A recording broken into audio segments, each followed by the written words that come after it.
बचपन से ही मैंने कुछ ऐसा देखा है जिसे बाकी लोग देख नहीं पाते थे, लेकिन मैं उसे सच माना करता था। शुरू शुरू में मुझे लगता था कि मैं पागल हो रहा हूं और बाकी भी यही मानने लगे थे, लेकिन धीरे धीरे आपको एहसास होने लगता है कि लोगों की समझ बहुत कमतर है। इस दुनिया में बहुत कुछ ऐसा है जो काबिले यकीन नहीं लगता, लेकिन उसके बावजूद वो घटनाएं घटती हैं और अंत में लोगों को उसे मानना पड़ता है। लेकिन दुनिया बड़ी अजीब है। आंखों के सामने सच नजर भी आ जाए, लेकिन डर जब बढ़ने लगता है लोग आंखें मूंदने लगते हैं। भूतिया घटनाएं भी तो ऐसी ही हैं। अगर आपके साथ कोई ऐसी घटना हो जाए तब तो आप यकीन करेंगे, लेकिन अगर ऐसी घटना किसी और के साथ हो रही है और उसकी जिंदगी नर्क हो चुकी है, लोग बस हंसी में बात को उड़ाकर वहां से दूर निकलने की कोशिश करते हैं। उन्हें डर ये भी होता है कहीं उनके साथ भी कुछ ऐसा होने ना लगे। जब मैं 7 साल का था तभी से मैंने ऐसी घटनाओं का सामना करना शुरू कर दिया था। मैं मां के पास बैठा होता और अपनी मां से मैं ये सवाल किया करता था, मां ये लंबा सा आदमी कौन है?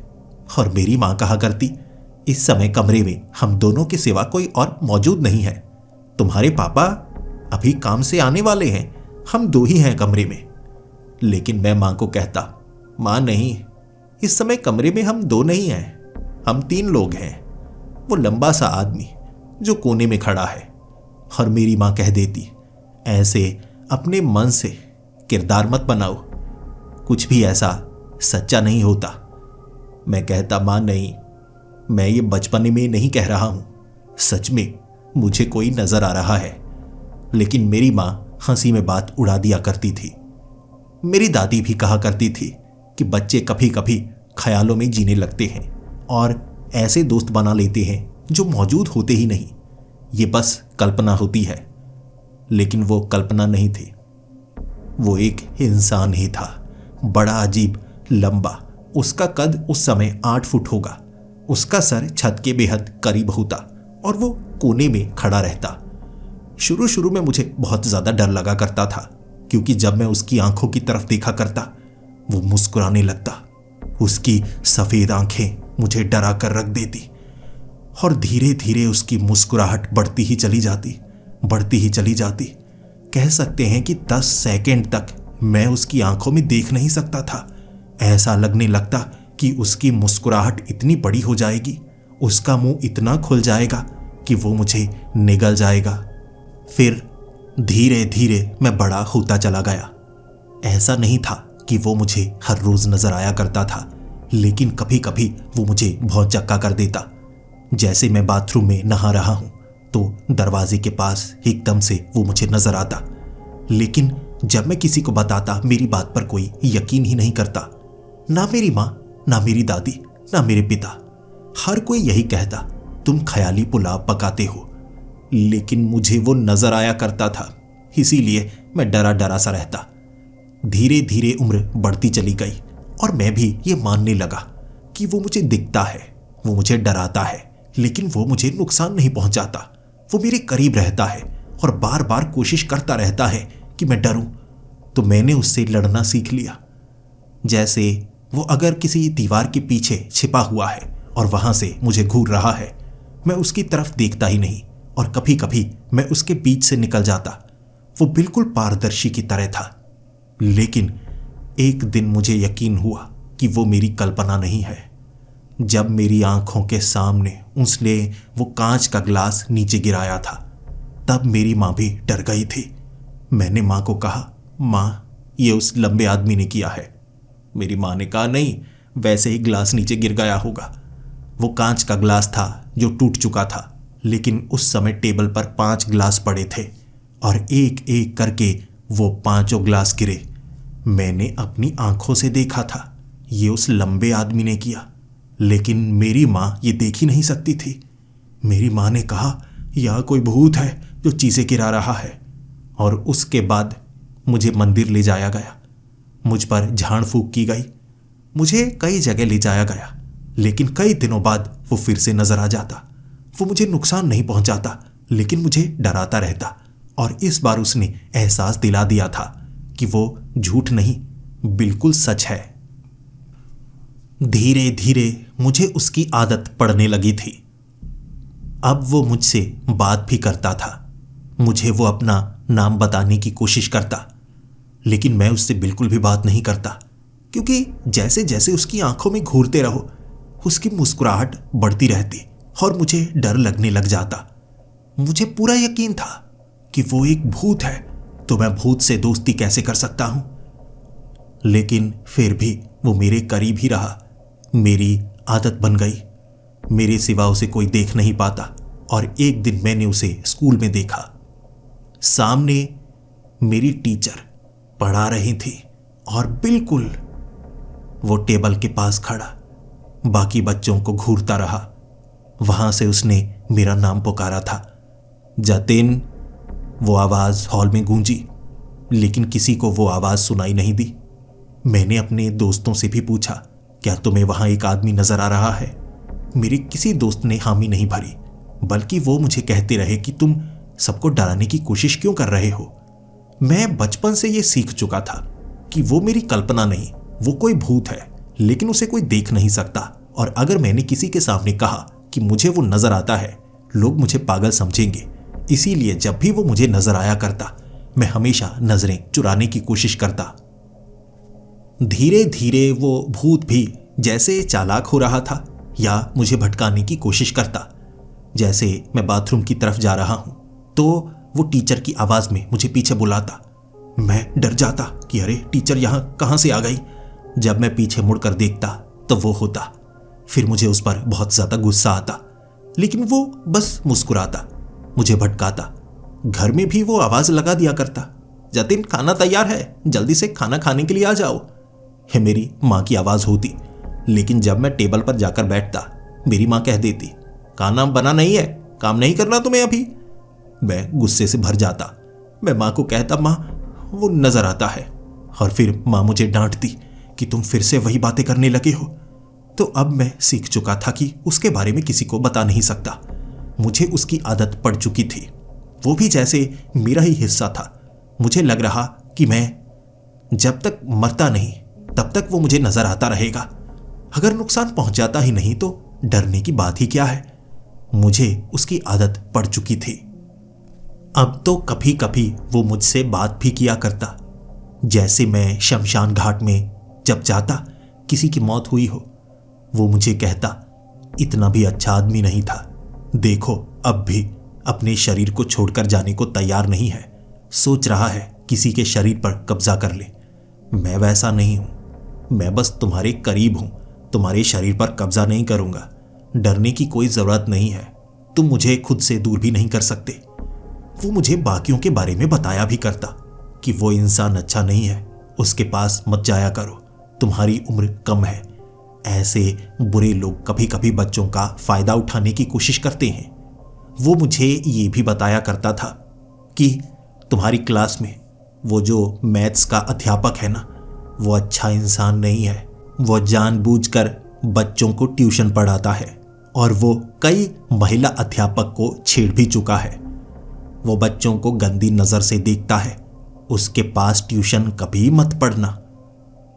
जो भी वो कहता था, इतनी बात तो थी, वो सच होता, लेकिन वो भूत था। एक भूत पर भरोसा कैसे किया जा सकता है। धीरे धीरे मैं सीखता चला गया और अब मुझे ऐसा लगता कि मुझे ही भूत नजर आता है। मेरी किस्मत इतनी ज्यादा खराब क्यों है। मैं एक लड़की को पसंद करता था, लेकिन वो मुझे पागल समझती थी। इसलिए पागल समझती क्योंकि कभी कभी मैं डर जाया करता था।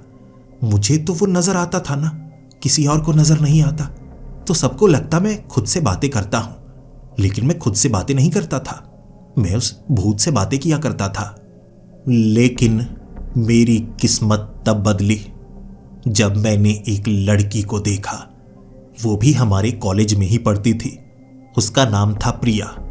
बड़ी साधारण सी लड़की थी, लेकिन जब एक दिन मैं एक पेड़ के नीचे बैठा हुआ, मुझे वो भूत साफ नजर आ रहा था, एक गलियारे के पास खड़ा।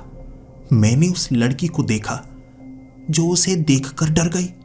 वो तो घूमकर गलियारे के दूसरी तरफ से आ रही थी। वो सामने खड़ा। उस लड़की को उसके आर पार से निकल जाना चाहिए था, क्योंकि वो भूत था, किसी और को नजर नहीं आता। लेकिन वो उसे देखकर डर गई, पीछे गिरी और फिर हड़बड़ी में उसने अपनी किताबें उठाई और इधर उधर देखने लगी। मैं साफ देख पा रहा था, प्रिया की नजरें उस आदमी पर टिक गईं और वो भूत भी उसकी तरफ ऐसे घूर रहा। जिसके बाद वो लड़की वहां से बड़ी जल्दी भागी। थोड़ी शर्मिंदगी महसूस हो रही थी उसे, लेकिन पहली बार कोई ऐसा मिला था जिसने वही चीज देखी जो मैं बचपन से देखता आ रहा था। इसीलिए मैं उस लड़की के पीछे पीछे जाने लगा। वो गुस्सा करने लगी कि मेरा पीछा क्यों कर रहे हो, मैं तुम्हारी शिकायत लगा दूंगी। मैंने कहा, देखो, मैं तुम्हारा पीछा एक खास कारण से कर रहा हूं, मुझे 5 मिनट दो, मैं तुम्हें तंग नहीं करूंगा, मुझे तुमसे कुछ खास बात करनी है। मैं उसे पेड़ के नीचे लेकर आया। सामने वो भूत गलियारे के पास खड़ा था। मैंने उस लड़की को कहा, देखो, एक चीज से मैं बचपन से पीड़ित हूं और मैं खुद समझ नहीं पा रहा हूं वो सच है या झूठ। मैं पागल तो नहीं, बताओ, सच में वो गलियारे के सामने जो काले कपड़े पहने लंबा सा आदमी है, क्या तुम्हें वो नजर आ रहा है?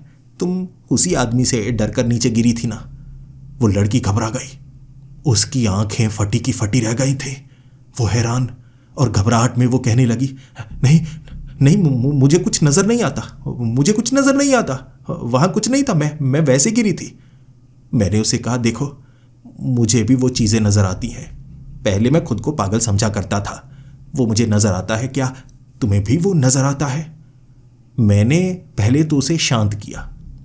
मैंने उसे कहा, देखो, डरने की बात नहीं है, तुम मुझे जो भी बताओगी मैं ये बातें किसी को नहीं बताऊंगा। और फिर उसने हामी भरी। हाँ, मैंने उससे पूछा उसने कपड़े कैसे पहने हैं, उसने सब कुछ बता दिया। फिर वो कहने लगी, वो देखो, वो बोलता भी है, क्या वो तुम्हारा नाम ले रहा है, जतिन जतिन। सच में वो मुझे आवाज लगा रहा था और हंसकर कह रहा था, ये भी मुझे देख सकती है, मैं जानता हूं, कभी कभी देखती है, डर जाती है, लेकिन मैं जानता हूं इसके बारे में। मैं हैरान और परेशान, लेकिन पहली बार कोई ऐसा तो मिला जो वही देख सकता है जो मैं भी देख सकता हूं। फिर मुझे प्रिया ने बताया कि यह आदमी उसे कभी कभी नजर आता है, कभी कभी उसके घर में भी नजर आता है, ये दीवारों के पार चला जाता है।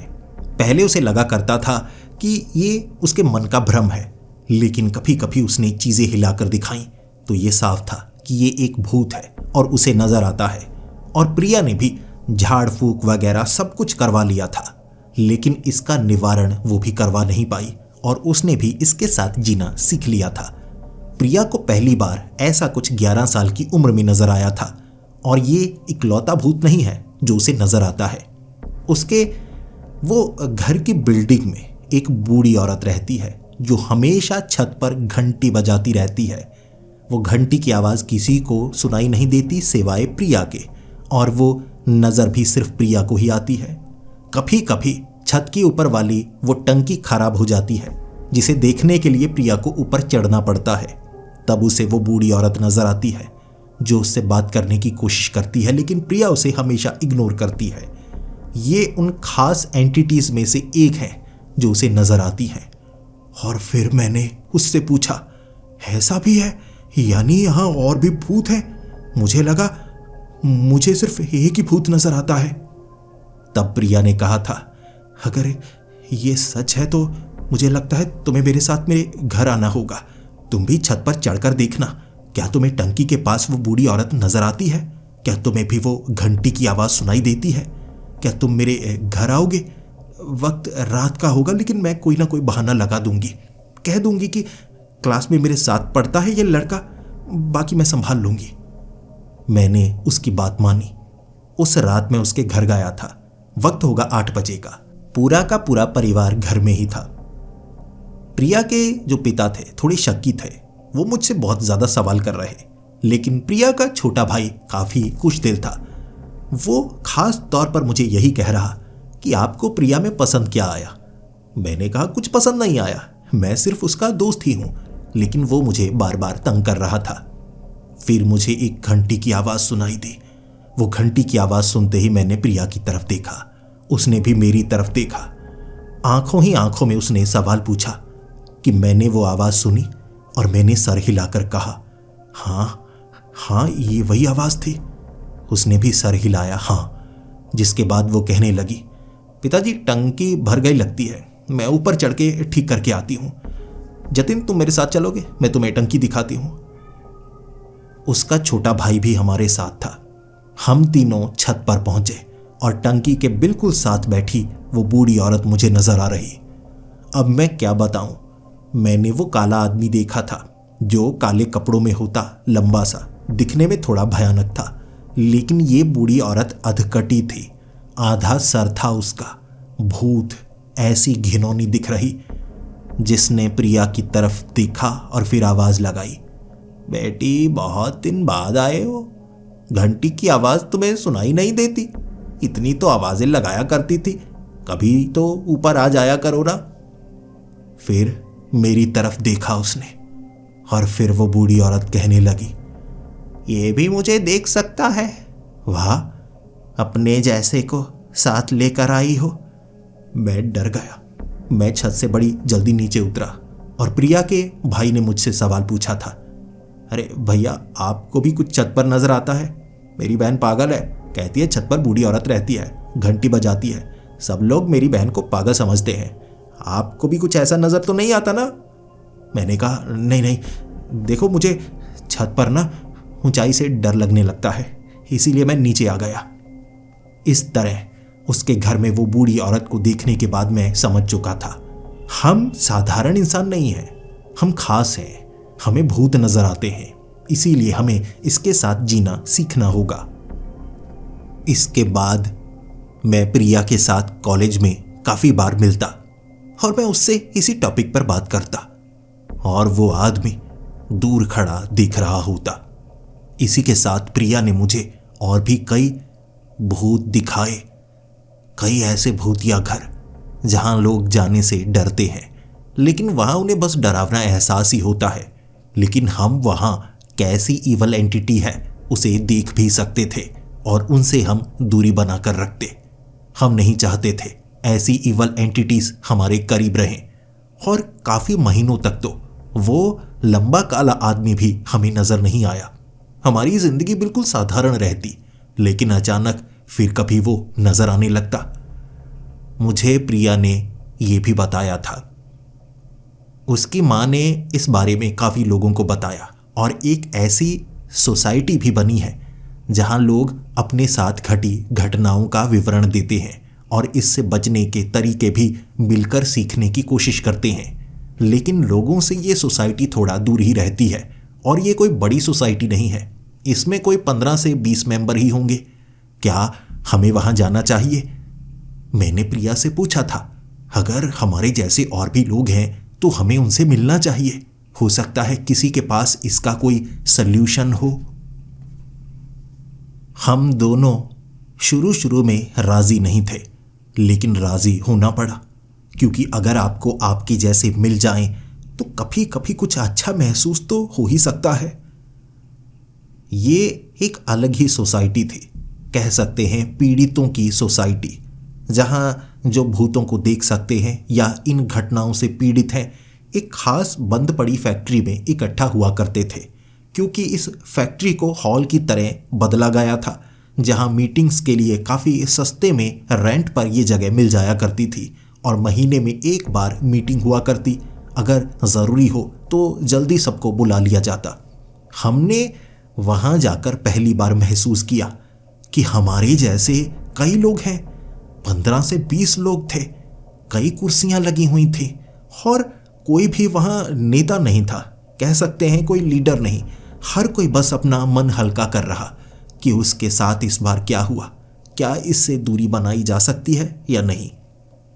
उनमें से एक ऐसा आदमी था जिसका नाम था मेहर। उसे बच्चे बड़े अजीबोगरीब नजर आया करते, यानी कि मरे हुए बच्चे उसे दिखते, 3-3 चेहरे वाले, और वो कहता कि मेरे घर में कोई भी अगर इनमें से आए तो उसे वो बच्चा जरूर नजर आएगा। वो बच्चे उसका पीछा करते रहते हैं, और कई बार शरारत करते करते उसकी चीज़ों को गिरा देते हैं, तोड़ देते हैं। अब भी उसके साथ कुछ बुरा हुआ। उन बच्चों ने घर में कांच की चीज़ें तोड़ दी और एक कांच का टुकड़ा मेहर की दादी के पाँव में लग गया।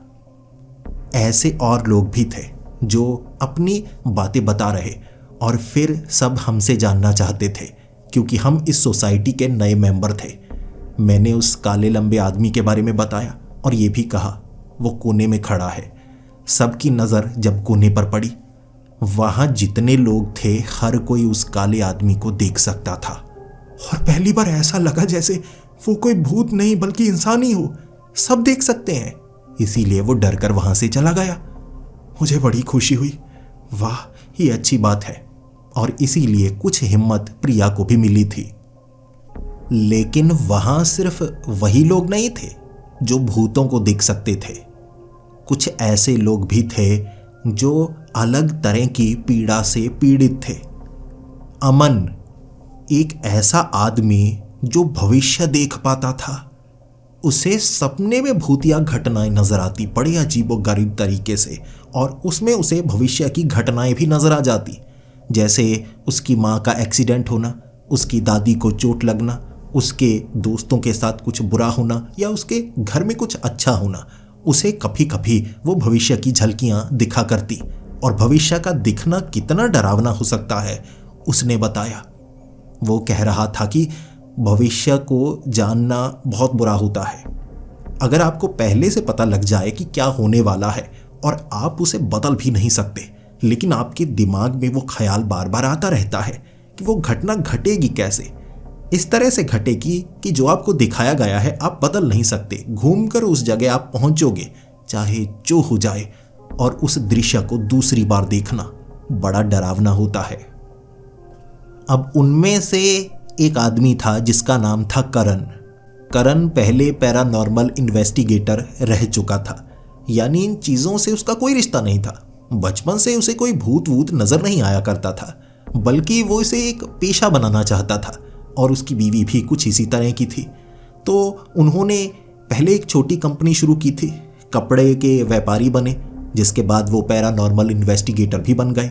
सोचा था उन्होंने कि लोगों की परेशानियां दूर की जा सकती हैं या अंधविश्वास से ही कुछ रुपए कमाए जा सकते हैं, लेकिन इसमें एक हादसा हो गया। करण की बीवी की मौत एक ऐसी जगह पर हुई जो भूतिया थी, और दोनों वहां पर इसे पक्का करने के लिए गए थे। लेकिन वहां कुछ बड़ा अजीब हुआ। एक दुर्घटना के कारण करण की बीवी की मौत हो गई, और उसके बाद से उसके साथ बहुत बुरा होता गया। करण को लगता है कि उसकी बीवी आसपास है, लेकिन उसे नजर नहीं आती, फिर भी एहसास होता है। बाकी लोग भी उसकी बीवी को देख नहीं पाते। इसके बावजूद उसका मानना है कि बीवी उसके आसपास है। वो भी कभी कभी भूतों का एहसास कर पाता है और कभी कभी देख भी पाता है, और वो ऐसी जानकारी रखता है जो बाकियों के पास नहीं है। ऐसा बड़ा ग्रुप, ऐसी बड़ी सोसाइटी जिसका हम भी हिस्सा बन चुके थे। और अगले 1 महीने में 4 मीटिंग्स होने वाली थी, क्योंकि कुछ लोग ज़्यादा परेशान थे और कुछ नए मेंबर इस सोसाइटी से जुड़ना चाहते थे। वो अपने बारे में बताना चाहते थे। हमें लगा हमें ओपन इनविटेशन देना चाहिए, क्योंकि कुछ लोग बड़े घबराए से रहते हैं, डरे रहते हैं। उन्हें लगता है कि उनके साथ जो हो रहा है लोग उन्हें अपनाएंगे नहीं। तो हमें ओपन इनविटेशन देना चाहिए कि अगर किसी के साथ कोई भूतिया घटना हुई है, कोई अपनी कहानी सुनाना चाहता है, तो फैक्ट्री में हम सबको इनवाइट करेंगे कि आइए, अपने साथ घटी कहानी बताइए, अपने बारे में बताइए। और हो सकता है उनमें से कोई ऐसा हो जो छिपकर रहता है, बचकर रहता है, और उस दिन उसे दिल खोलने का मौका मिल जाए। ये हफ्ते में 4थी बार होने वाला था।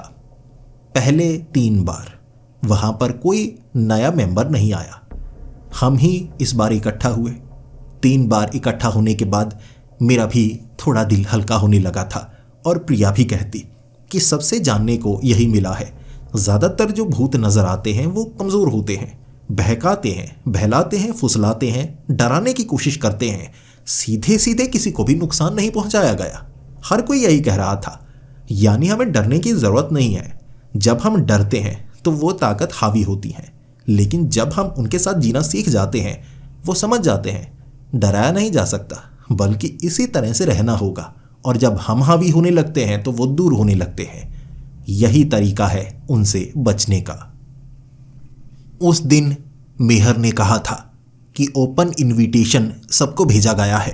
कुछ ईमेल्स आई हैं, कुछ की परेशानियां बिल्कुल अलग हैं, लेकिन मुझे नहीं पता था कि उन सबको यहाँ पर बुलाना चाहिए या नहीं, इसीलिए मैंने सबको मना कर दिया। जबकि मेरा कहना था कि ओपन इनविटेशन का फिर फ़ायदा क्या, कभी तो कोई भी नया यहाँ पर नहीं आ रहा है। फिर मेहर ने कहा कि अगले हफ्ते हम पूरा ओपन इनविटेशन भेजेंगे, कोई भी हो, कहीं से भी हो, इस ग्रुप में आकर अपनी आपबीती बता सकता है। इसीलिए इस हफ्ते पुरानी बातें करते हैं, किसी की कोई ऐसी परेशानी जो वो समझ नहीं पा रहा है। जिसके बाद मुझसे सब पूछने लगे थे कि वो काले रंग का जो आदमी है वो तुम्हारे करीब ही रहता है। मैंने कहा हाँ। उन्होंने कहा ऐसा संभव नहीं है, ज़्यादातर भूत प्रेत नज़र आते हैं फिर दूरी बना लेते हैं। अगर वो तुम्हारे ज़्यादा करीब है यानी तुम चिन्हित किए गए हो। जो चिन्हित किया जाता है, अब तक तो हमने यही समझा है कि प्रेत उसके करीब आने की कोशिश करते रहते हैं और एक समय पर वो कुछ ना कुछ तो चाहते हैं। इसीलिए उसे ज़्यादा करीब आने मत दिया करो, उस पर भरोसा मत किया करो, और ज़्यादातर उसे कहा करो कि मुझसे दूरी बना कर रखो, ऐसा ना हो कि वो तुम्हें कोई नुकसान पहुंचाए। और उस दिन मैंने और प्रिया ने ये समझा था कि जो भी प्रेतात्माएं या भूत हैं उनसे दूरी बनाकर रखने में ही समझदारी है। भले ही ये हमारे लिए एक साधारण घटनाएं बन चुकी थी, उसके बावजूद हम उनके ज़्यादा करीब नहीं रह सकते थे। एक हफ्ता कब गुजर गया पता नहीं चला। ओपन इनविटेशन उसी फैक्ट्री में था और तब वहाँ कुछ नए लोग भी आए और बड़ी खुशी हुई। 50 से ज़्यादा लोग वहाँ पर थे। कुर्सियाँ कम पड़ चुकी थी, लेकिन किसी तरह हमने जो भी मिल रहा बैठने के लिए जगह बनाई।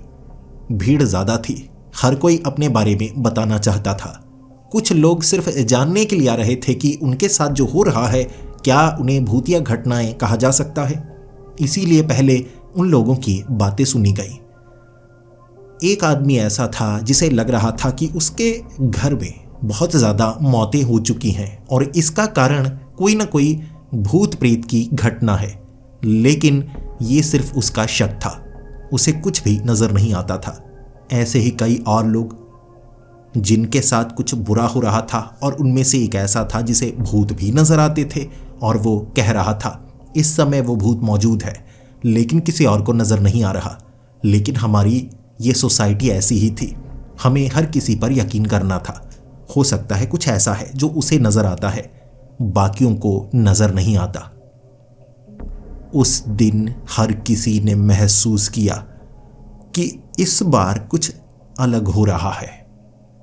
कई लोगों में से एक आदमी ऐसा था जो बिल्कुल अलग लग रहा था। वो जब इस फैक्ट्री के अंदर आया ना, अजीब सी ठंडक महसूस होने लगी थी। वो सबसे पीछे बैठा हुआ और बार बार मेरा ध्यान उसी की तरफ जा रहा, क्योंकि उसमें कुछ तो अलग बात थी। ऐसा लग रहा था जैसे उसके आसपास रोशनी भी थोड़ी कम है। मैं कैसे बताऊं, उसका रंग काला नहीं था, उसका रंग साफ ही था, लेकिन दूर से वो काफ़ी काला काला सा महसूस होता। करीब से रंग साफ लगता, उसके आसपास ठंडक का एहसास होता, डर का एहसास होता, और उसका चेहरा बहुत ज़्यादा उतरा हुआ। वो बिल्कुल भी बात नहीं कर रहा था, डरा हुआ था, कांप रहा था। जिसके बाद उसे बात करने का मौका मिला और मैंने खुद कहा कि वो भाई साहब कौन है, वो भी आए हुए हैं, आप अपने बारे में कुछ बता सकते हैं। उस आदमी ने अपना नाम कबीर बताया। उसने लंबा काले रंग का कोट पहना हुआ था। उसके बाद वो चलता हुआ आगे की तरफ आया और बताने लगा कि मैं इस सोसाइटी को ज्वाइन करना चाहता हूँ, क्या इसमें सुरक्षा भी मिलेगी, क्या इसमें कोई खतरा हो सकता है। वो सबसे पहले सोसाइटी के बारे में जानना चाहता था कि इसमें उसे फ़ायदे क्या मिलेंगे, और मैंने साफ कह दिया कि इसमें कोई फ़ायदे तो नहीं मिल सकते, लेकिन इतना है कि हर कोई अपनी कठिनाइयाँ परेशानियाँ बता सकता है, और अगर यहाँ किसी के पास सॉल्यूशन है तो वो सॉल्यूशन बताएगा, क्या किया जा सकता है क्या नहीं किया जा सकता। इससे काफ़ी ज़्यादा फायदा हो सकता है। उसका चेहरा थोड़ा सा उतर गया था। फिर वो सोच में पड़ा हुआ कहने लगा, फिर क्या मुझे कोई फ़ायदा मिलेगा, क्योंकि मेरी परेशानी काफ़ी ज़्यादा बड़ी है। वो बोलना तो चाहता था, लेकिन तब मेरी नज़र उस काले आदमी पर पड़ी, वही भूत जो मुझे नज़र आया करता था और प्रिया को भी, और यहाँ कई और लोग भी थे जो उसे देख पा रहे। सब डरे हुए थे, लेकिन पहली बार मैंने उस भूत को भी डरे हुए देखा। वो कबीर के बिल्कुल पीछे छिप रहा था। वहाँ एक खंबा था, उसके पीछे से देख रहा, और मुझे उसका डरा हुआ चेहरा जिंदगी में पहली बार नजर आया था। भूत जो हंसता था, मुस्कुराता था, जानबूझकर मुझे परेशान करता था, और हंसता रहता एक बार के लिए नजरें टिक जाए ना, आपके अंदर डर पैदा हो जाता। लेकिन अब वो डर रहा, छिप रहा, नजरें छिपाने की कोशिश कर रहा।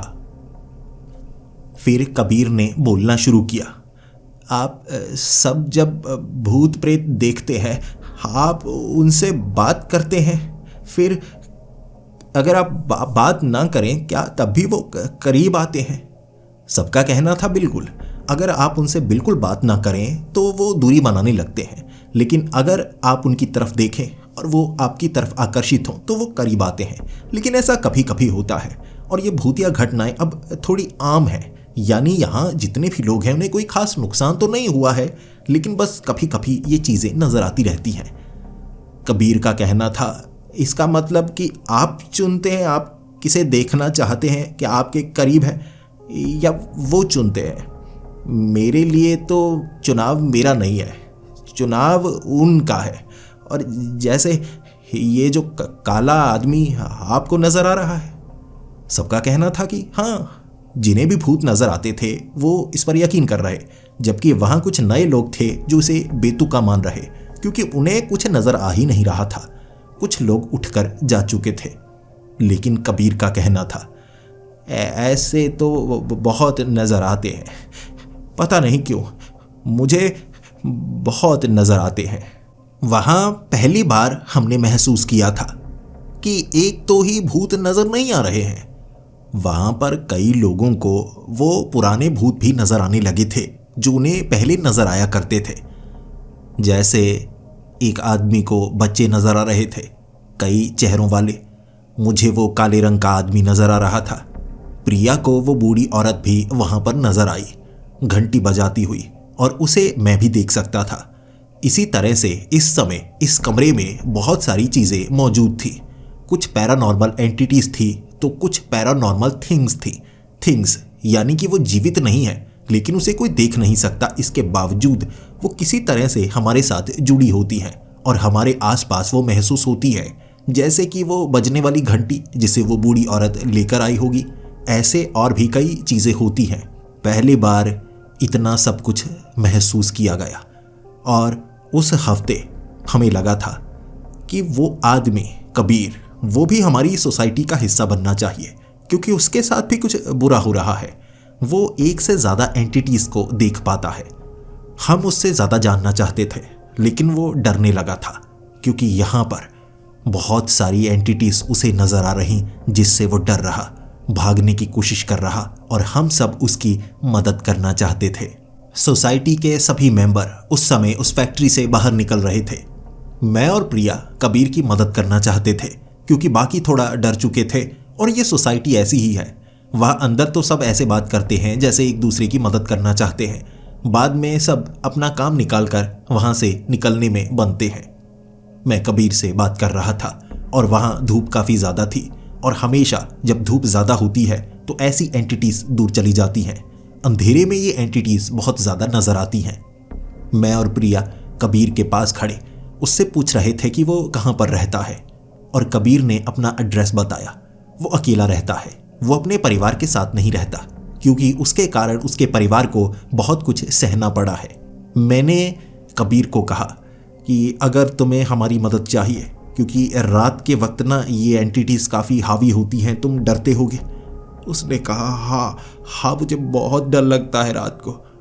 मैंने कहा, तो हम तुम्हारी मदद कर सकते हैं। देखो, प्रिया तो नहीं आ सकती तुम्हारे पास, लेकिन मैं एक रात तुम्हारे साथ रुक सकता हूँ।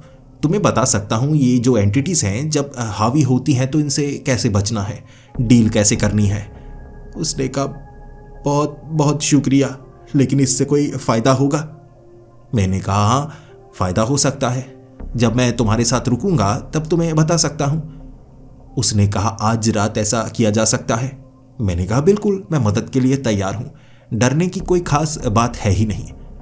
लेकिन मुझे क्या पता था, वो रात मेरी भी जिंदगी की सबसे डरावनी रात होने वाली है। मैंने रात की तैयारी कर ली थी। प्रिया से मैं मिला और प्रिया ने मुझे कहा था कि अपना ख्याल रखना। फिर मैं कबीर के उस एड्रेस तक पहुंच चुका था। वो टूटे फूटे पुराने घर में रहता था। वहाँ कॉलोनी में ज़्यादा घर थे ही नहीं, खाली पुराने गांव जैसे बने हुए घर जिन्हें छोड़कर लोग जा चुके थे। वो जर्जर मकान थे, लेकिन सही सलामत मकान एक ही था जहाँ पर कबीर अकेला रहता था। शाम के वक्त तक घर में मैंने वही काले रंग की प्रेतात्मा देखी, वही आदमी जो मुझे नजर आता था। वो डरा डरा अब भी यहाँ पर नजर आ रहा और मैंने कबीर को कहा, डरना मत, वो मुझे नजर आता है। कबीर ने पूछा था कि वो खतरनाक तो नहीं है, क्योंकि उसे भी वो नजर आ रहा। मैंने कहा, बिल्कुल नहीं, डरने की बात नहीं है। वो बात करता है, डराने की कोशिश करता है, वो मुस्कुराता है, उसकी आंखों की तरफ मत देखना। भूत प्रेत तब ताकतवर होते हैं जब आप उनकी आंखों की तरफ देखते रहे। अगर उन्हें डराना है तो तुम्हें थोड़ा पॉजिटिव होना होगा, ना कि सीधे सीधे जैसे वो तुम्हें डरा रहे हैं तुम उन्हें वैसे नहीं डरा सकते। मैं कबीर को सिखाना चाहता था। वक्त रात के 8 बजे का होगा। पहले सिर्फ वो काले रंग का आदमी ही नजर आ रहा था, लेकिन उसके बाद कबीर ने कहा, तुम्हें वो पंखे के पास हाथ नजर आ रहा है? मैंने पंखे के पास छत से निकलता हुआ हाथ देखा और ऐसा मैंने पहली बार देखा था। मैंने कबीर से पूछा था कि ये क्या चीज है। कबीर ने कहा कि पहले उसने कभी इस चीज को नहीं देखा, जिस तरह से उस काले रंग के आदमी को नहीं देखा था। वो हाथ छत से निकल रहा, डरा रहा। मैंने कबीर को कहा, डरने की कोई बात नहीं है।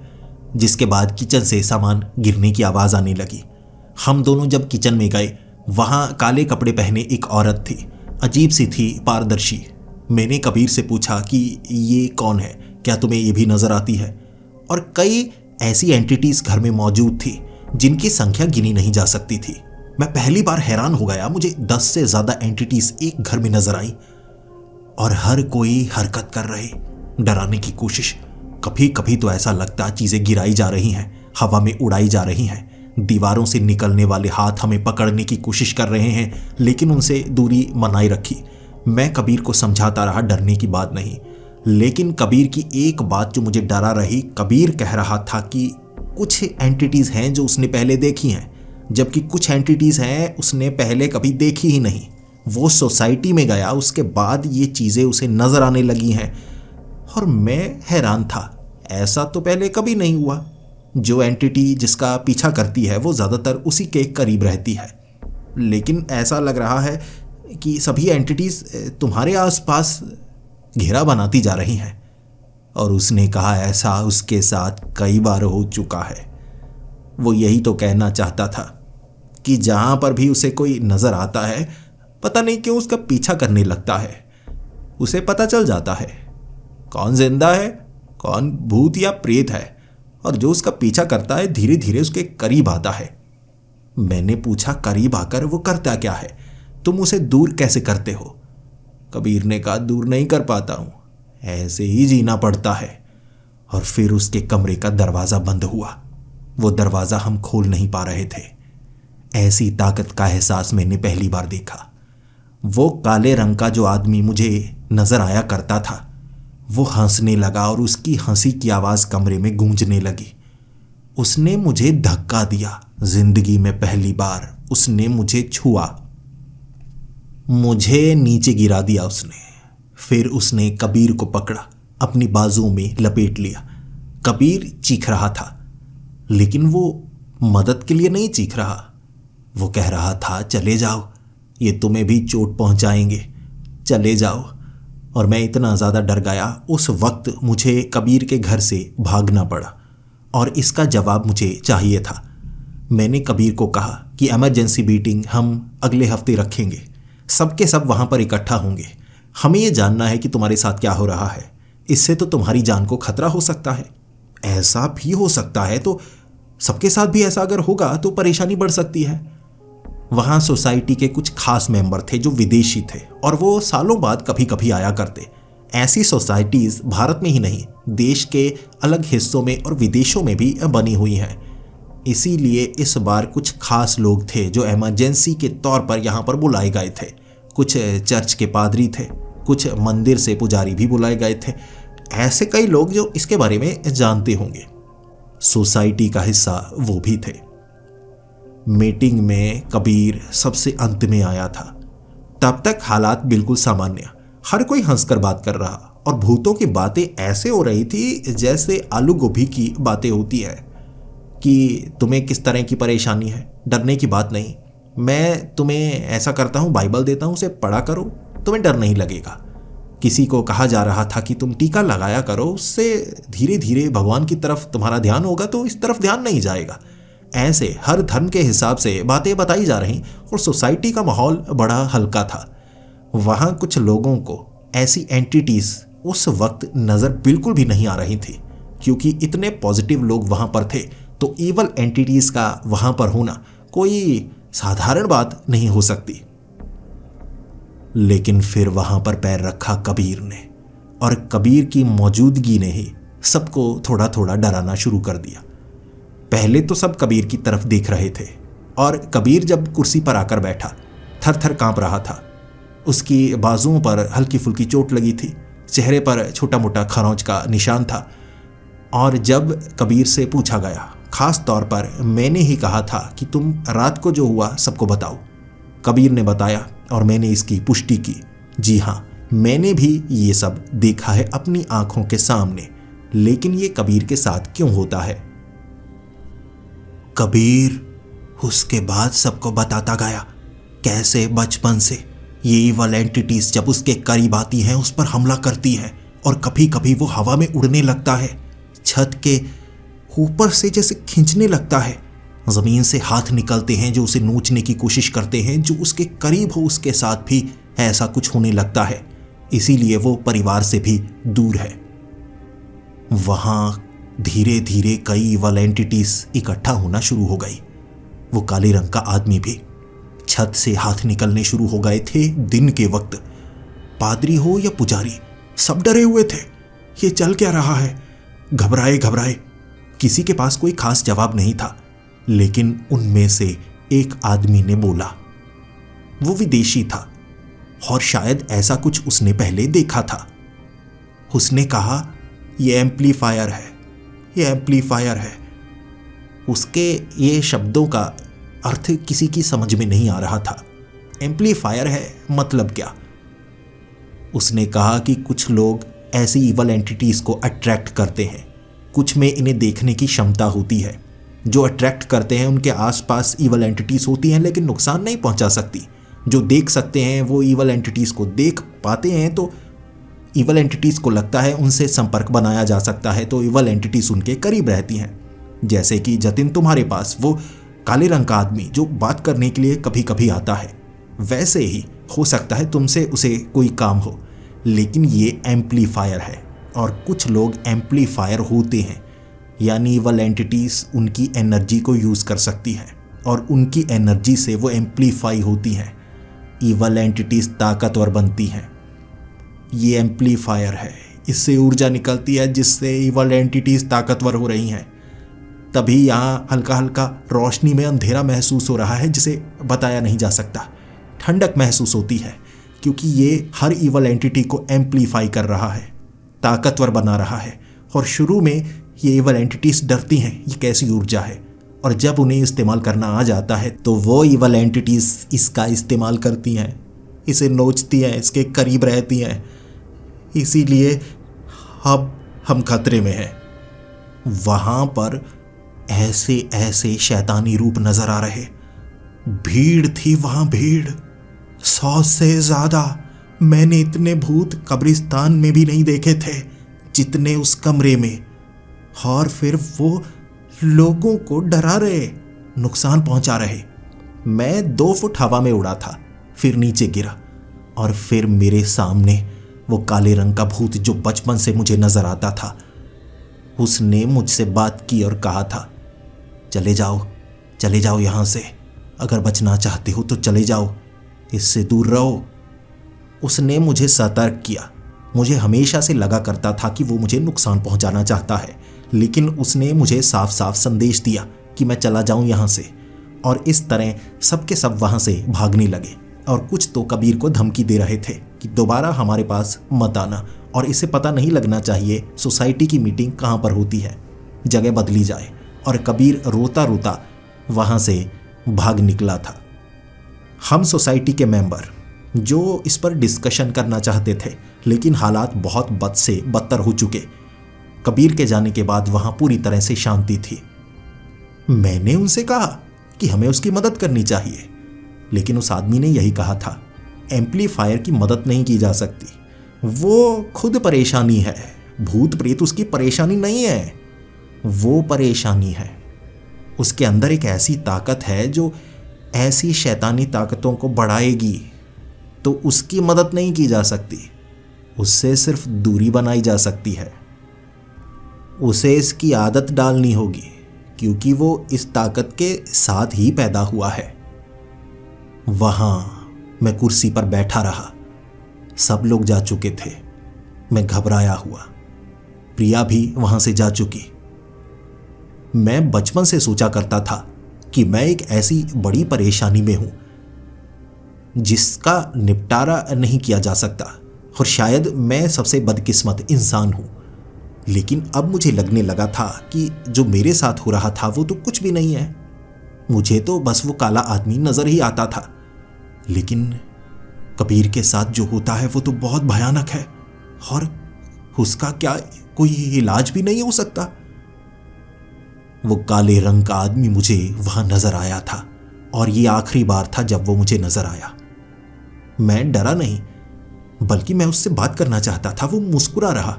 मैं उसके करीब गया और उसने कहा, छोड़ो, अब मेरे करीब आने की जरूरत नहीं है, मैं हमेशा के लिए तुमसे दूर जाने वाला हूं, अब हम कभी नहीं मिलेंगे, मैं तुम्हारे करीब कभी नहीं रहूंगा। और मैंने उससे पूछा, ऐसा क्यों? उसने कहा, मुझे नया होस्ट मिल गया है, एक नया होस्ट, बहुत ताकतवर, उसके पास जैसी ऊर्जा है, मुझे उसी की जरूरत है। अब तुम्हारे पास नहीं रहूंगा मैं, इसीलिए अब मुझे उसकी जरूरत है। मैं तुम्हें छोड़ रहा हूं, डरने की कोई बात नहीं है, अब बस दूरी बनाकर रखना है ऐसी जगहों से, और अगर ऐसा कुछ नजर भी आए तो इग्नोर कर देना। और वैसे भी तुम्हारे पास कुछ खास है नहीं, तो मुझे नहीं लगता कोई तुम्हें होस्ट दोबारा बनाना चाहेगा। उसने मुझे अलविदा कहा और कहा था कि तुम अब फ्री हो, लेकिन वो नहीं, उसे कोई नहीं छोड़ेगा, उसे कोई छोड़ सकता ही नहीं। ये कहकर वो काले रंग की इवल एंटिटी, वो आदमी हमेशा के लिए मुझसे दूर हो गया, और उसके बाद से मैंने उसे कभी नहीं देखा, और ना ही प्रिया ने अपने आसपास ऐसी इवल एंटिटी को देखा। वो बूढ़ी औरत भी उसके घर से दूर जा चुकी थी। ऐसा लगा जैसे हमारी सारी की सारी परेशानियां हमसे दूर ले जाई जा चुकी हैं। वो एम्पलीफायर, कबीर, वो सब उसके पास चले गए थे भीड़ बनकर, और उसका हमारे पास आना भी एक गलती थी। इससे पहले वो कुछ ही परेशानियों से जूझ रहा था, लेकिन हम सब परेशान, हमारी परेशानियां ले गया वो एक चुंबक की तरह चिपका कर अपनी जिंदगी को और भी बद से बदतर बनाने के लिए। उसके बाद से मुझे वो काला आदमी नजर नहीं आया, ना ही प्रिया को वो बूढ़ी औरत नजर आई। आज भी मैं और प्रिया अच्छे दोस्त हैं, और मैं कभी दोबारा कबीर से नहीं मिला। उस घर को छोड़कर वो कहाँ चला गया मुझे नहीं पता, लेकिन मेरी जिंदगी कुछ हद तक साधारण जरूर हुई। हाँ, मैं मानता हूँ कभी कभी कुछ नज़र ज़रूर आता है, लेकिन मैं उसे इग्नोर कर देता हूँ, बिल्कुल साधारण इंसानों की तरह। लेकिन अब भी मुझे फिक्र कबीर की रहती है, उसकी ज़िंदगी कैसी होगी, क्या वो जिंदा होगा या नहीं, ये सवाल अब भी मेरे दिमाग में घूमते रहते हैं। और इसका एक ही हल मैंने ढूंढ निकाला है, ये मानना कि हाँ, कुछ लोगों की जिंदगी में ऐसी परेशानियां होती हैं जिसका कोई हल नहीं होता।